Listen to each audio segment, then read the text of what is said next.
Today, what we are going to do is to finish up our discussion on welfare programs and labor supply and move on to the next topic, which is closely related to welfare programs anyway.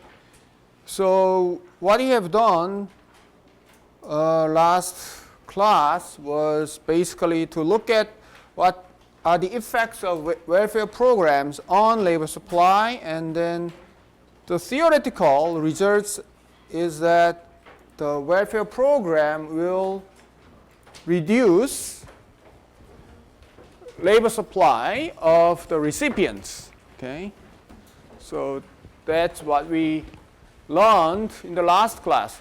Okay, for the last topic, for the last theoretical topic is the effect of welfare on investment in human capital. So, which basically important for the welfare program is to any policymaker doesn't want a person to be permanently on welfare.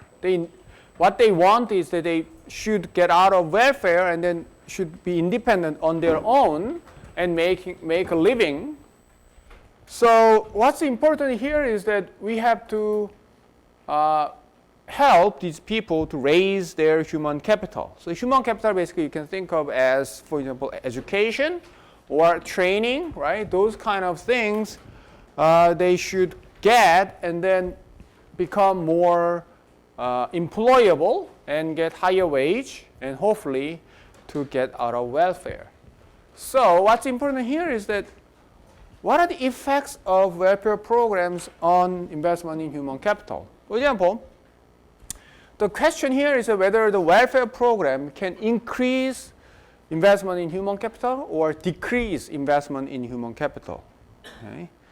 So what we are going to look at is a very simple model and see what are the effects of welfare on investment in human capital. Okay, human capital, as I said, let's think of an education or training program. So human capital investment, first thing is that you need to, let's say, go to school. Okay? And then after finishing your school, you will get higher wage, hopefully. Okay? That's the basic idea of human capital. So what we are going to look at is a very simple model of two periods. So think of an individual who lived for two periods, let's say this year and next year. Okay? And then this person has two choices. One is to get no education, and second choice is obviously to get education. Okay, they get education in the first period and then get the reward in the second period. Okay? So the idea here is if the person does not invest in human capital, so let's say not going to any school, just work. Okay? And in the first period, this person will get wage of W0. Okay? Let's assume H is 1, so we just forget about the labor supply. So W0 is the first year's income. Plus, in the next year, this person will get the same income, W0, because this person doesn't change, okay, in terms of their skill level. So W0 in the second year. But since it happens next year, we have to discount it. So when we discount it, if you know how to discount it, what we do is we will divide the next year's income by 1 plus the interest rate or discount rate R, 1 plus R. Okay? If you don't know what it means, you can just forget about 1 plus R part. You can think of as W0 plus W0. If you assume R equals 0, then it's okay actually. It doesn't make any difference in our discussion. So the person will get W0 plus W0 times divided by 1 plus R. R is the discount rate. Okay, so discounting happens because it's in the next year. Okay, now if this person get education, okay, to make things really simple, we assume there is no cost of getting education. Okay? So there is no tuition or nothing. However, while this person is in school, this person cannot work. Okay? So which means in the first year, this person will get 0 income. Okay? Because there is no work. Okay? In the next year, this person will get W1. Okay? So W1 is the income after getting the, let's say, the degree. Okay? So we can obviously think W1 should be greater than W0 because this person has more skill, more education, has a better knowledge. So this person will get higher income. So what does this person do? This person will look at these two numbers and find which one is greater, right? So if this first one is greater than the second one, this person wouldn't get any education. Or if the other way around, this person will get education. Okay? So that's very simple rule for this person's decision on investment in human capital. So what we look at is we think the difference between these two. So W1 divided 1 plus R minus this one. And if that one is, let's say, greater than 0, okay, then this person will get education. Okay? So we use the difference using delta W. Okay? Delta W is the difference between the income with education and income without the education. Okay? So income with education is just simply W1 divided by 1 plus R.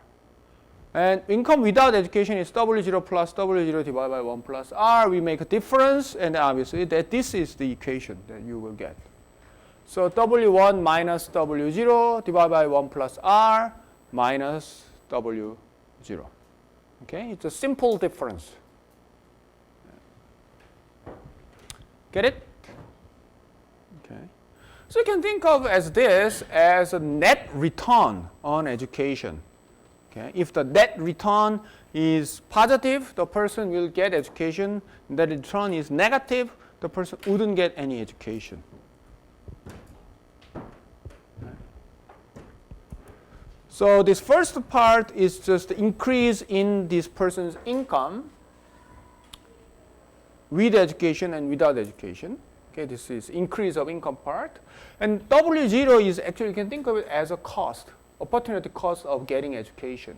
This person will lose W0 if this person goes to school in the first year. So this is the gain. This is cost. So this minus it should be the net gain, okay, or net return to education. Okay, that's delta W. And obviously, you can think that if delta W is great, let's say the delta W becomes bigger, then more individuals will get education. Okay? If delta W is smaller, then fewer individuals will get education. Okay? Okay, so what happens?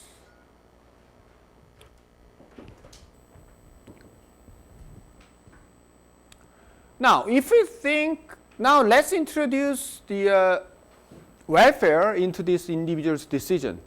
First, let's assume that this individual will be welfare recipient with or without the investment in human capital.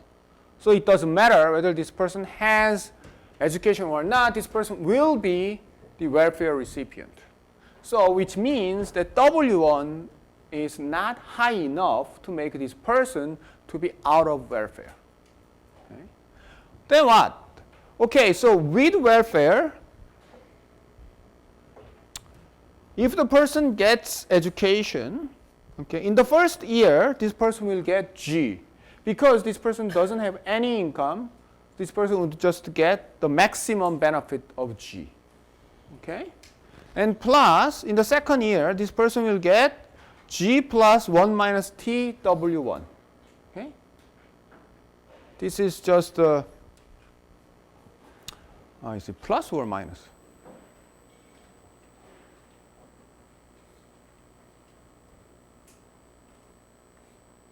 plus, yeah. Okay, so this is the individual's second year's income divided by 1 plus R. Okay, so this is the person's income with education. And this is the person's income without education. First year gets G plus 1 minus T W0. Second year, same, G plus 1 minus T W0 divided by 1 plus R. You get the difference. This difference is exactly 1 minus T times delta W. Okay, delta W is here. So that's 1 minus T times delta W. Which means what? This person's net gain with welfare program is actually smaller than the net gain without the welfare program. Without the welfare program, this person's net gain from education is delta W.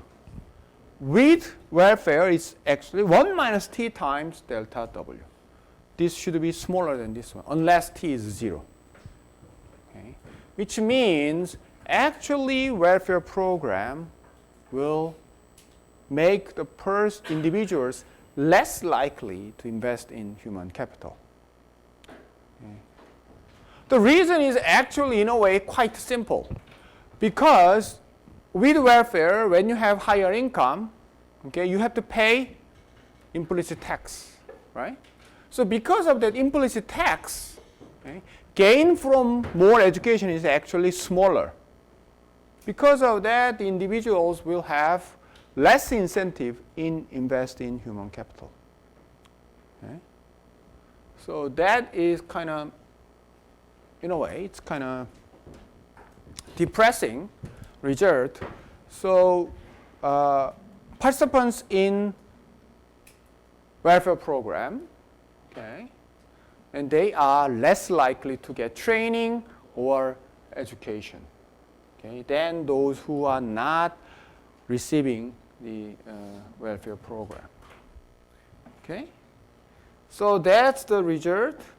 However, we can think of the second alternative. The second alternative is, what if this W1 is big enough to make this person off the welfare? Okay, at first we thought that W1 is not that big, so still get the welfare. But in the second case, this person will be out of welfare with W1. Okay, with that, then we can just change the equation for the second part, right? In the case, the previous case, we have G plus 1 minus T times W1. But in the second case, this person will not be a welfare recipient. So second year's income is just W1. Okay. So then you get the difference. Then difference is that one. It's a kind of bit messy, but you can figure out that this one is greater than delta W if G is smaller than 2 plus R T W0. Okay? So which means, so this is greater than delta W. So if the net gain from education is greater than delta W, that means that this person is more likely to invest in human capital. So then under what condition this person is more likely to invest in human capital than the case without welfare? First is if G is small enough. G should be small, okay? Or T is large. Okay? How do you make it, this inequality to work? If G is small enough or T is big enough, okay, then this condition will be satisfied. So G is small enough which means the welfare benefit should not be too generous. Okay? Or T is large enough, that also means the welfare benefit should not be that generous. Okay? Which means that if the welfare benefit is very generous, then those welfare recipients are less likely to invest in human capital. Basically, so it means not only the individuals will less likely to work, but also less likely to invest in human capital and try to get out of welfare program. So welfare program, as I said yesterday, that it has a function of making individuals to make sure that they lead at least the basic level of living, but there is a downside. The first downside is that it reduces labor supply, their work incentive. Second, it also reduces the incentive to invest in human capital. Okay. So that's the thing. But it is actually quite possible that you can change it. For example, like a welfare program is tied with free training. Okay. So if the welfare program gives also the free training, okay, so that makes the yield sufficiently large increase in the recipient's income, participation in the welfare program is likely to increase. Okay, but yeah, does not decrease overall welfare caseload. That means if you give the free training that make you be very productive in the next year, okay, the individuals will be, if delta W is large enough, then that's possible, but does not decrease welfare overall caseload. That means it attracts people to welfare role. Okay, so over time, the welfare recipients would not necessarily decrease. Okay, more and more people wants to be on welfare. Okay, now let's wrap up our discussion by just looking at the empirical evidence. So empirical evidence meaning that when you look at the data, what happened using welfare. Okay. Then there's a lots of study on the U.S. case, and it turns out that participation in the welfare program generally reduces welfare labor supply, so as the theory predicts. Okay, it's a welfare program, old welfare program. It's called Aid for Families with Dependent Children. So it was called AFDC. So it usually supported single parents with younger children. That's the usual target. Okay? And that reduced the labor supply. I think I mentioned that AFDC had it had an implicit tax rate of 100%. So it's not surprising that it reduced the labor supply. And then changing the implicit tax rate T appears to have little effect on labor supply. Okay? It seems like a substance effect and income effect appear to cancel out each other. And then there has been a welfare reform in 1996, I think I mentioned yesterday.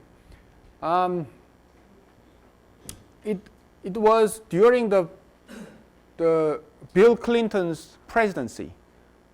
Do you know who Bill Clinton is, right?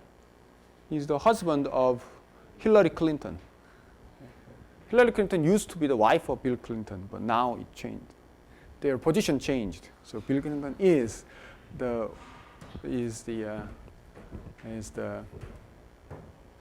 husband of Hillary Clinton and running for president right now.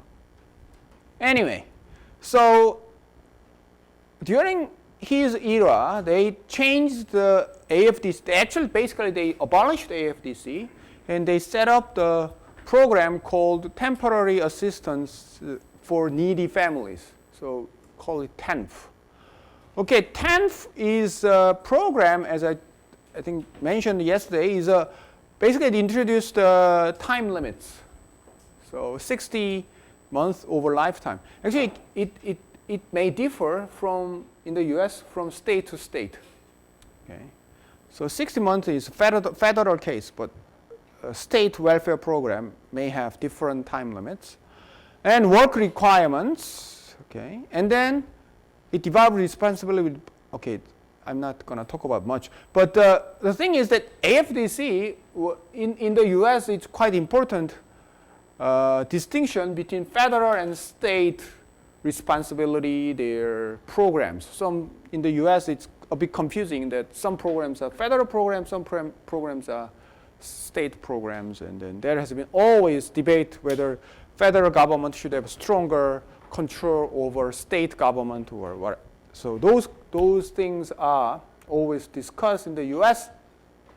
What happened with 10th was that FDC was very strong federal program, which means basically in every state basically the same. Okay, it's like in Korea's case, Korean government program should be the same all across Korean peninsula. Okay, all across the country should be the same. But when they introduced 10th, they allowed the states to have much more control on how the program actually works. So in that case, for example, in each area can have different programs. Okay? So 10th is quite well-known welfare reform in 1996, and there has been lots of debate about the effect of welfare reform. Actually, if you are interested, you can, for example, search internet to look at the debate on welfare reform. Then you will find lots of different arguments, whether the welfare reform had worked or not, and whether it really helped the poor families in the U.S. or not. There has been lots of debate about it. And if we just focus on the labor supply, then welfare reform seems to have increased labor supply of the individuals. Okay? I think we mentioned yesterday, for example, time limit made more individuals to find work because it expires when you just stay on welfare for 5 years. Okay? But we are not going to go in detail about welfare reform. So if you're interested, please, for example, please look at, for example, search the internet, and then you can find many good information about welfare reform. How about Korea's case? Okay, Korea's case, BLS recipients are generally found to be less likely to participate in labor market. And so in general, in Korea also we find that welfare participants are less likely to work and likely to work for shorter hours. Okay? And as I said, the BLS program has problem with like implicit tax on earnings and non-cash benefits, right? So, I think this one was, this one is about the older program, okay? But still, same. Okay, I'm gonna play a radio for you, radio recording for you, for your enjoyment. It was recorded in 2013. It was reported in National Public Radio of the U.S. in 2013, and it will talk about the work incentive and welfare. Okay, and you will hear the institution called the Cato Institute. Cato Institute during this report, because it discusses the Cato Institute report. Cato Institute is well-known U.S. libertarian institute. Libertarian institute, you can think of it as an institute that generally support laissez-faire policies. Okay, and laissez-faire policy is one of the their positions about welfare is that welfare should be abolished, basically. That's libertarian view. Okay, and the libertarian view is that without welfare, we will have private welfare programs in a way that, for example, like people donate money to help other people, so we don't need the state to intervene in this part. Actually, libertarianism is generally against state interventions in almost anything. Okay, so you will hear you'll hear a lot about Cato Institute, and then you will hear that what the Cato Institute thinks, and then how the general people more thinks. Okay, let's see here. From NPR News, this is All Things Considered. I'm Melissa Block. And I'm Robert Siegel. In the effort to help Americans through difficult times, does government assistance make people more dependent on their government? That's the key question behind much of the debate in Washington over spending for food stamps and other aid. Republicans say these benefits create a culture of dependency and ought to be cut. It's not working. Democrats say low-income families need the help to get on their... I forgot how it worked. I think I will upload this radio broadcast on our website. Okay, so you will hear yourself. Okay? It's very interesting discussion, so you should listen to it. Okay, now let's move on to our next topic, EITC and minimum wage. Okay, so when we discussed the welfare programs, we actually mentioned about earnings subsidy. Okay, so EITC is the earnings subsidy. So that one we will see first, and then we move on to our discussion on the minimum wage. Okay. So on the income tax credit, in short, EITC. Okay, so what is earned income tax credit? EITC is an earnings subsidy program, as I said, that provides low-income earners with cash tied to the amount of earnings. So EITC is subsidy to low-income earners. So if you don't earn anything, you wouldn't get EITC. So EITC is for the person with income. Okay. And EITC has a long history in the US. For example, was first in 1975, 40 years ago. Okay. And then it has been expanded over the years. It is the largest income transfer program for low-income families. So the EITC is a very big program in the US. In UK, we have similar program. I think other countries should have similar programs as well. Now, in Korea, EITC was first introduced in 2008. Okay? So it's a pretty new program and has been paid since 2009. So what happened was in Korea also, similar to the US, the coverage has expanded over the years. So it first started as a very small program. Now it's bigger, but it's not that big still. It now covers both employed and most self-employed persons. It started with like employed persons with children, and then it included more and more people. Now it includes employed and self-employed persons also can apply for EITC. So the eligibility is important. Okay, in Korea's case, the eligibility, as of this year, eligibility conditions differ by the status of the person. There are three categories. One is single person aged 50 or older. So single person, so no family. Single person aged 50 or older, then last year's income of 2015, okay, should be less than 13 million won. Okay? If it's a single owner with dependents, okay, so you have children, or let's say you have a dependent spouse, then the last year's income should be less than 21 million.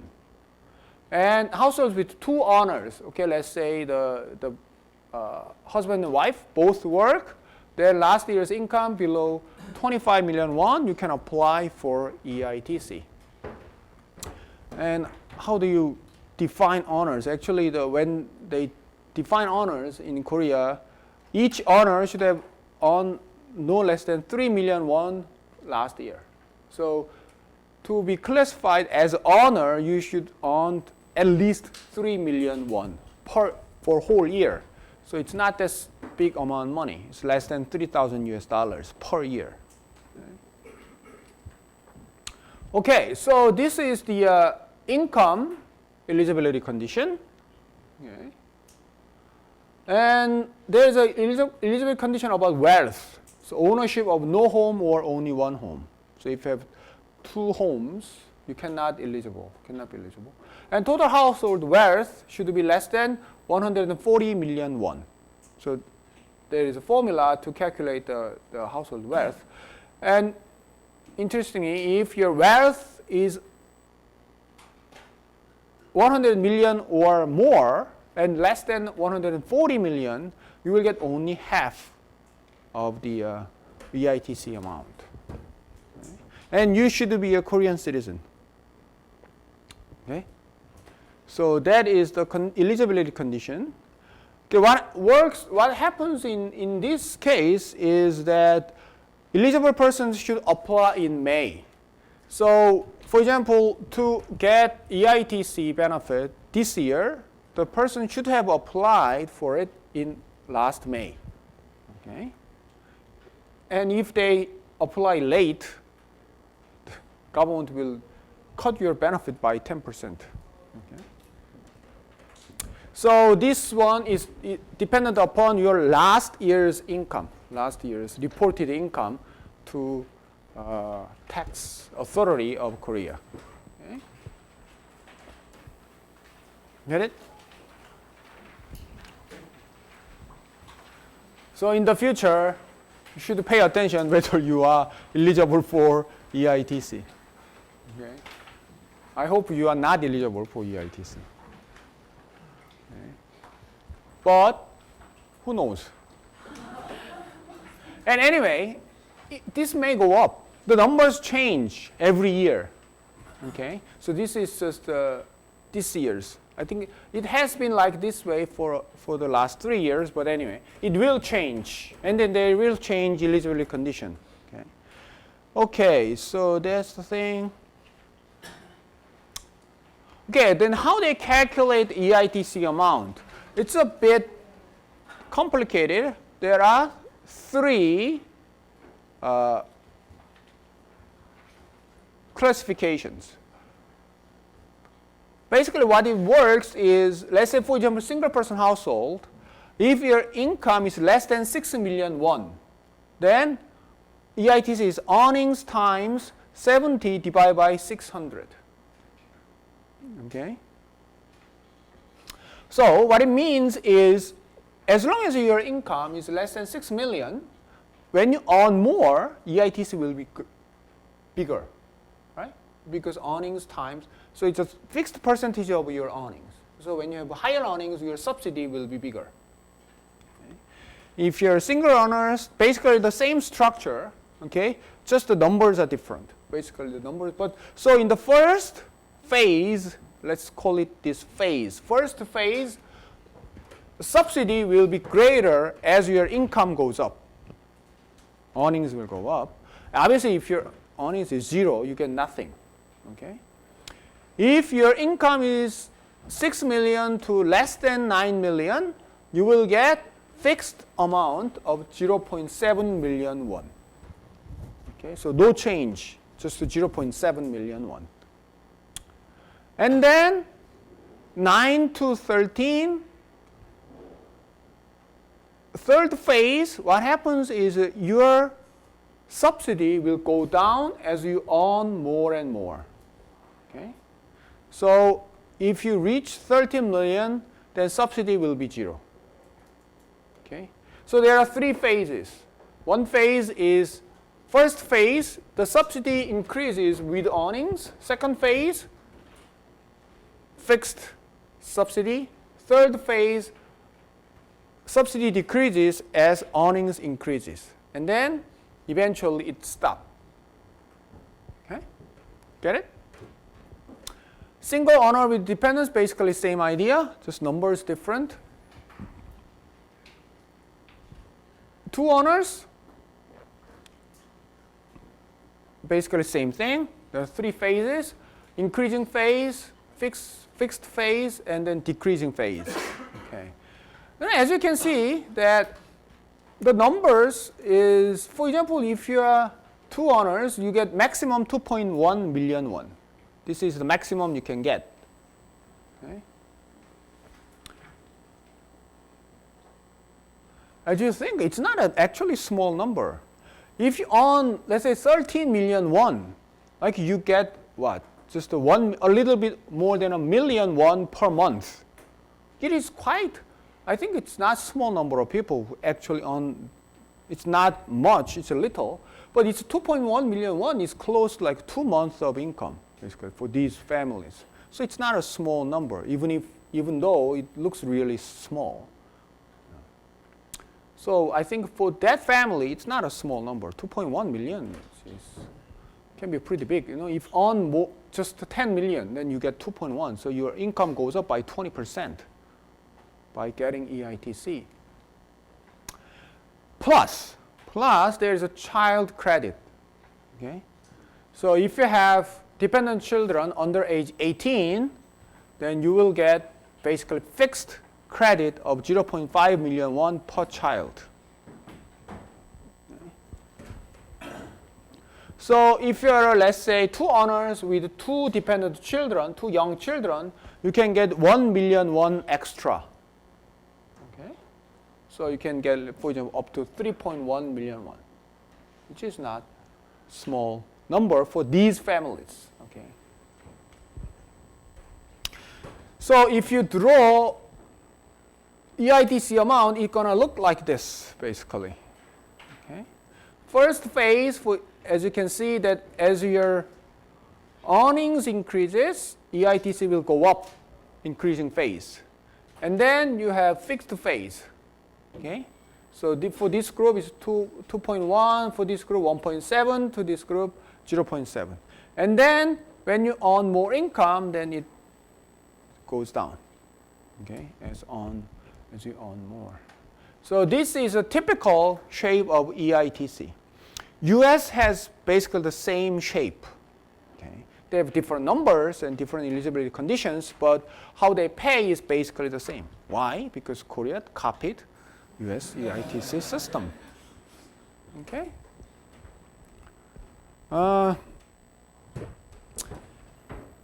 So this is how it works. So what is interesting is when you think of three phases, then the impact on labor supply will be differ by this phase, right?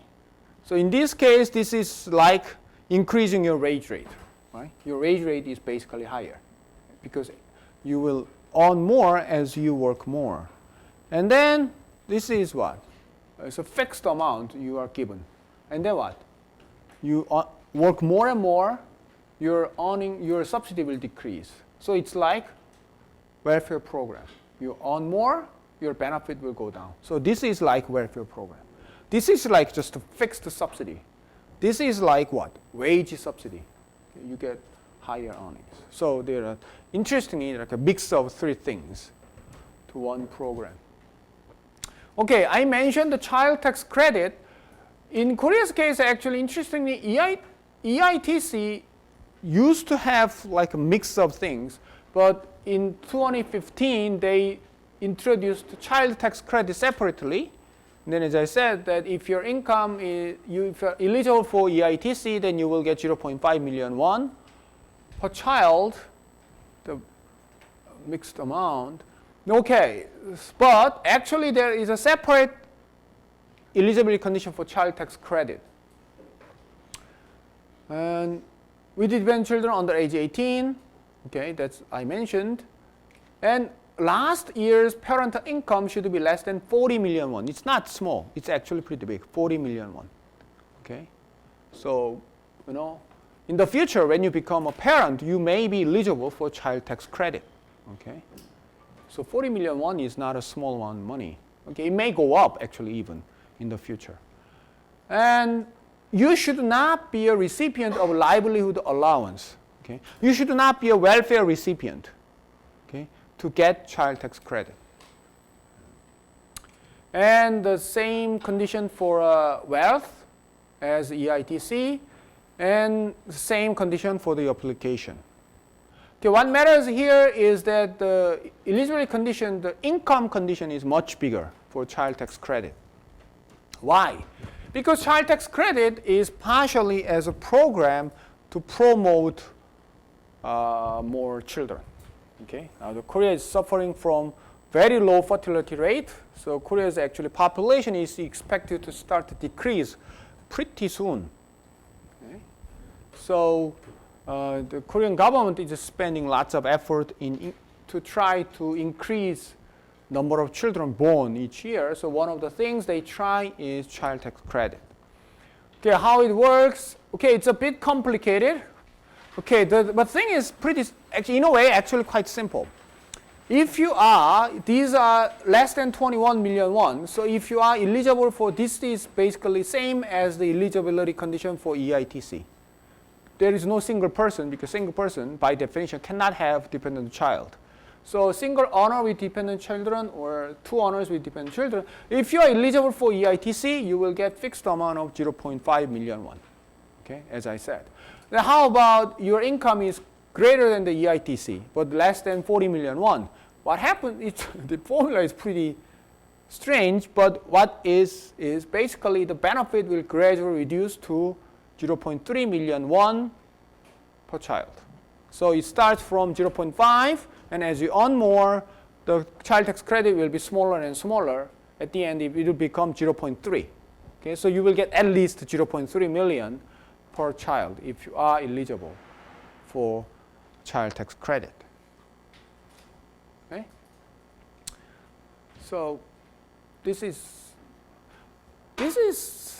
doesn't have much to do with. So it doesn't matter how much you earn, you still get 0.3 million. No, your income should be less than 40 million won. Earn more, you don't get any. Yeah, if you earn more than 40 million won, you wouldn't get any child tax credit. Yeah. But still, in Korea or in many other countries, if you have dependent child, then you will pay less tax anyway. Yeah, because they will deduct your income, okay, from tax base. So there is a child tax.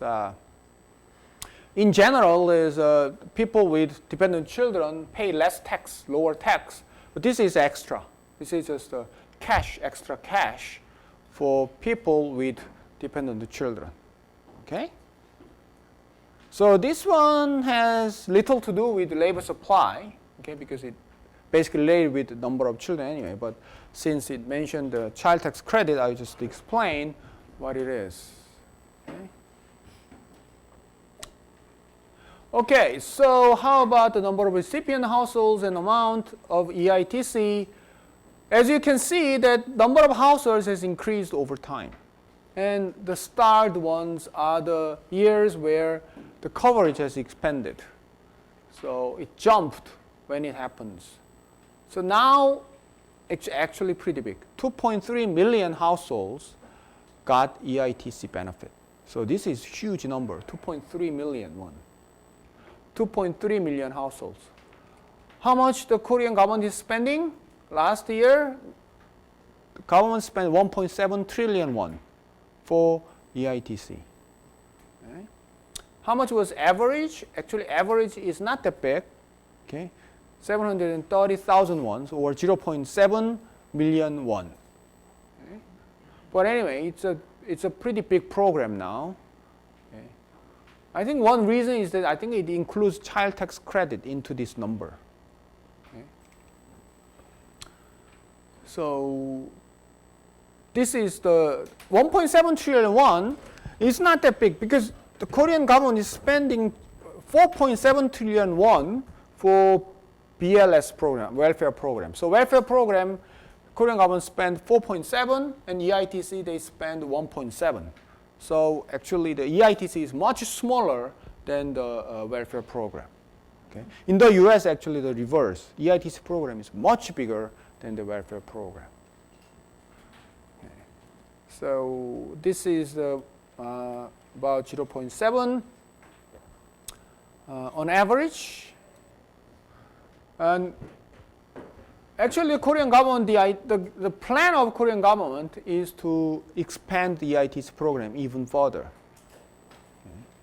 Because actually it's pretty popular movement, moving from welfare to this type of earnings subsidy.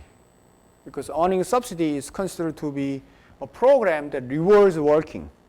You know, in a way, the welfare program rewards not working. Okay? And EITC rewards working, so people like the idea. So the EITC program usually get more public support and political support. So EITC program is likely to expand in the future. And at the same time, welfare program may get smaller. Okay, so what happens when you add EITC into budget constraint, it's going to look like this. Basically, there are 3 phases. So first phase, if on less than 9, so this is what? Single owner, and it's a single owner independent. So if you own 9 million won, you will have basically higher wage rate because your subsidy will increase as you earn more and more income. Okay? So it's the slope becomes steeper. And then second phase, as I said, there is a fixed subsidy. So fixed subsidy doesn't matter how much you earn. So there is parallel shift up, just a fixed subsidy. And then third phase, your subsidy will go down as you earn more. Okay? So when you look at the slope of the budget line after with EITC, first it will become steeper, and then the same, and then flatter. Okay? So that's the 3 phases that you can see here. And what you see here is, then what happens to labor supply? Okay, think about it.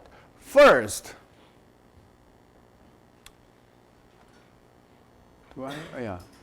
Okay, first, if the person has been not working, this EITC program can make this person more likely to work. Why? Because for that person, the wage rate is higher, right? So think of reservation wage. So for some individuals, reservation wage may be in between of these 2 lines. And without EITC, the person would not work. Now with EITC, the person would work. So there is an increase of working, so percentage of workers with EITC. And second, how about those people who are already working? Now, basically this is like wage increase. So there are 2 effects, right? Sufficient effect and income effect. By sufficient effect, work more or less? By work? More, right? Income effect, work more or less? Less. So, ambiguous theoretically, but we know that for the low income individuals, okay, sufficient effect is likely to be greater than income effect. So, likely to work more. So that's the first part, first phase. How about in the second phase? Work more or less? Second phase, work more or less? More or less. Work more or less? Less. Why? There is no sufficient effect, just income effect, so individual will work less. Okay? How about the third phase? Work more or less? Third phase. More or less? By income effect, work more or less?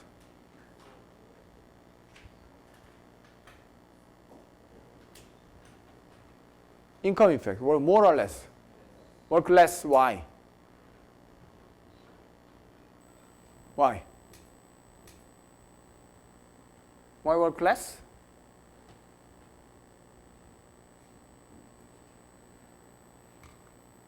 Why work less?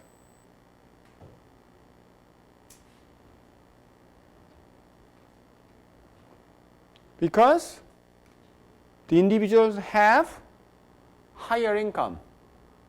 Okay? So when they get subsidy, their income will increase. So because of their higher income, by income effect, the individual will work less. How about the sufficient effect? Work less or more? Work less because wage rate is lower. Basically, there is an implicit tax here, basically the same as welfare program. Because as you earn more, you will get lower and lower subsidy, so which means that you will have implicit tax. So your wage rate is lower. Okay? So as the welfare program, like the welfare program, there will be less supply of labor.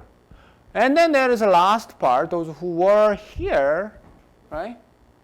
Now they are attracted to EITC program, so they have incentive to reduce labor supply and get EITC. Okay? So as you can see, that this EITC program has basically a mix of a few different things. In the first phase, it's like increase of wage rate. Okay? Second phase, it's like increase of non-labor income. Okay? Third phase, it's like a welfare program. Okay? You have higher income, but your subsidy benefit will decrease as you earn more. Okay? So there are a mix of three things there. So in the first phase, we can see that labor supply is likely to increase. Second phase, labor supply is likely to decrease because of pure income effect. Third phase, labor supply is also likely to decrease because of income and substitution effect. Both will decrease labor supply. And then last one is that there will be some people who are attracted to EITC program so that they reduce labor supply to be eligible. That's what I wrote. That's what's written down here. So EITC likely induce some non-workers to work. So that's the first part we talked about, because it's like increase of wage rate. So individuals with sufficiently low reservation wage will participate. Those who earn less than 9 million, the first phase may increase labor supply, substitution effect income effect. And second phase, decrease labor supply. Third phase, decrease labor supply, negative income effect, and third, substitution effect. And some people who earn a little more than 21 million won may decrease labor supply. There is very good radio broadcast as well here about EITC. I should check. Okay.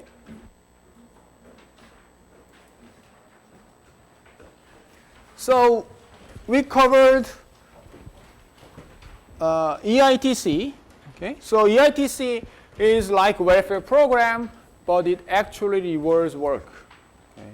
So we, as the policies to help, designed to help lower income individuals, we saw the welfare program, we saw EITC. Now the last one we want to look at is the minimum wage. Okay, now let's think about the minimum wage. Minimum wage is actually quite different from welfare program or EITC. Why? Because those two programs, okay, give cash to low income individuals, right? Then what they use, it is actually financed by general revenue of the government. Government collects tax or whatever, and then they spend their own money to give cash to lower income individuals.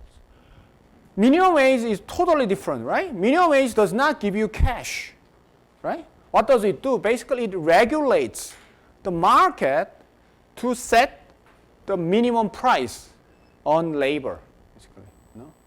So it basically tells the minimum wage, the rule tells the employers that you cannot pay your worker, your employees, under the fixed threshold, whatever that amount is. So it's actually a program. It's not exactly a program.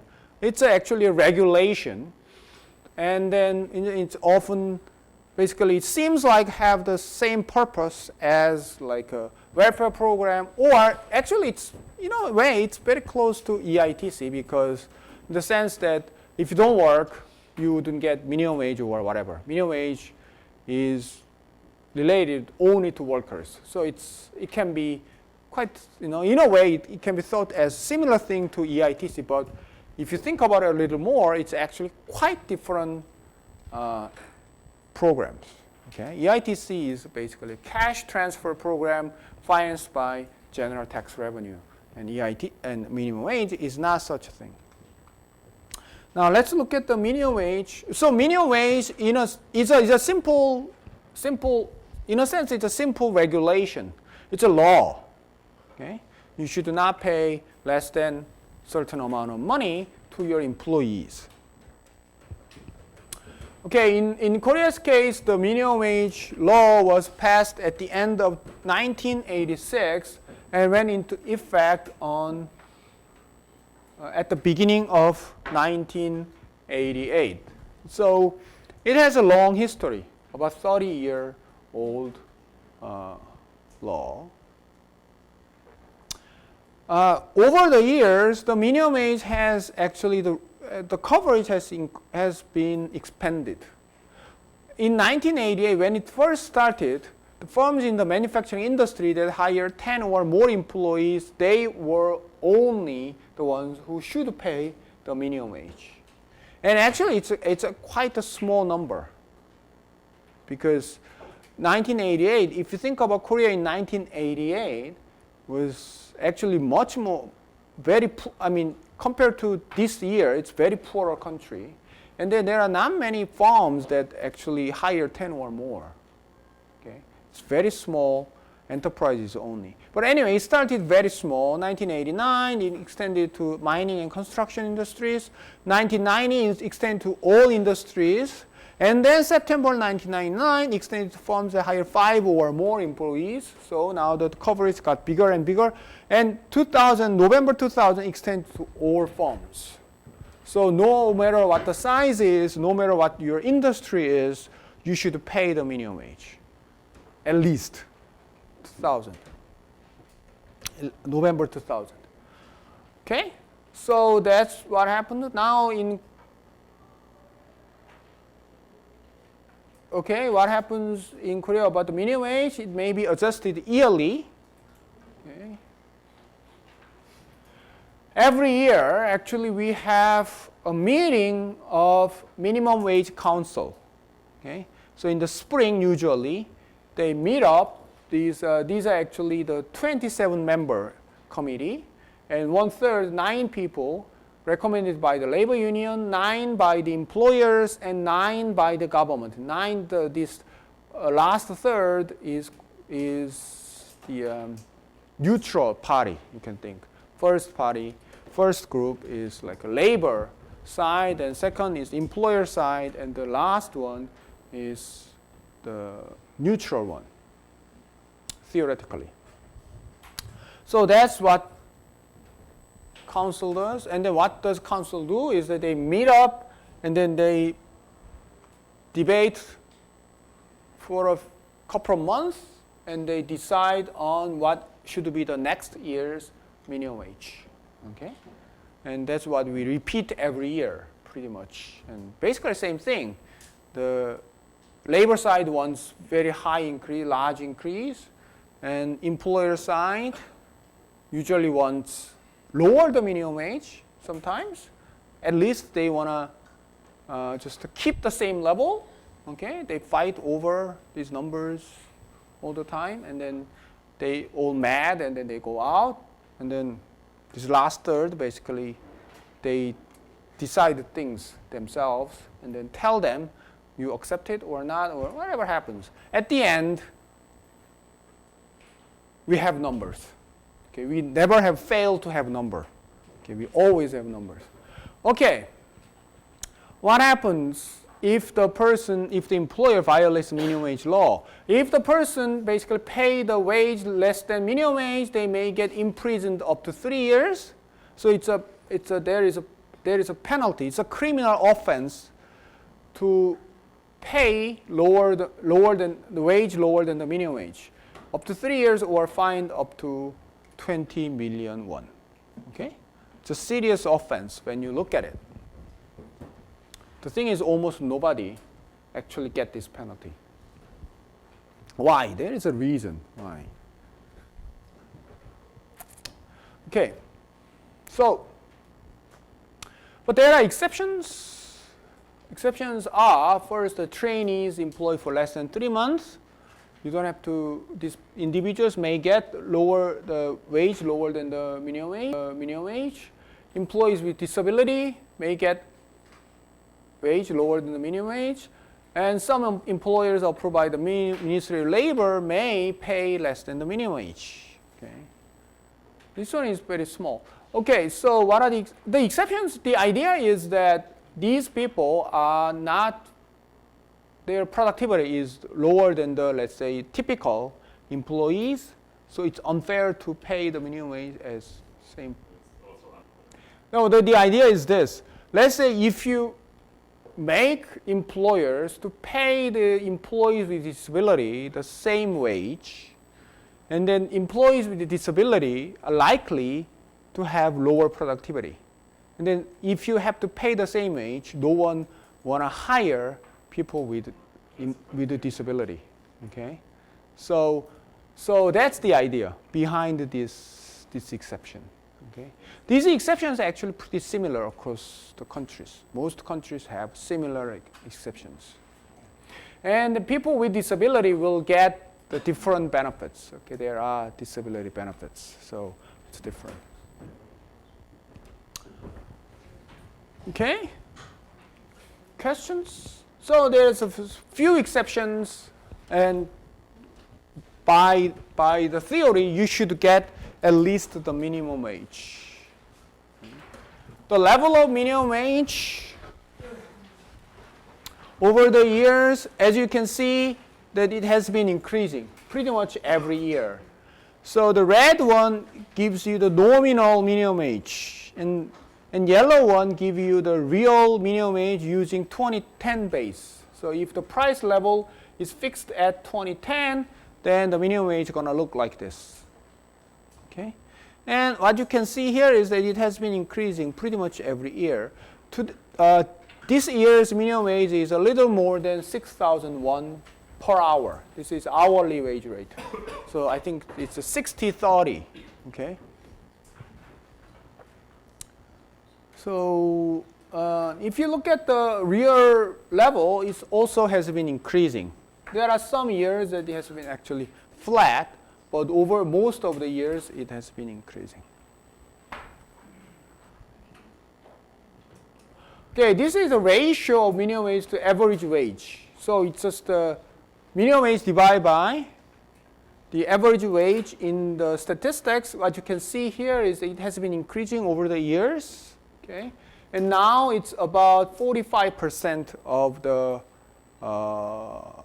average wage. The minimum wage is like about 45% of the average wage. It was 2007. It was as low as like 37%. Now it's 45%. So it has been increasing. I think we should stop here and then continue our discussion next week.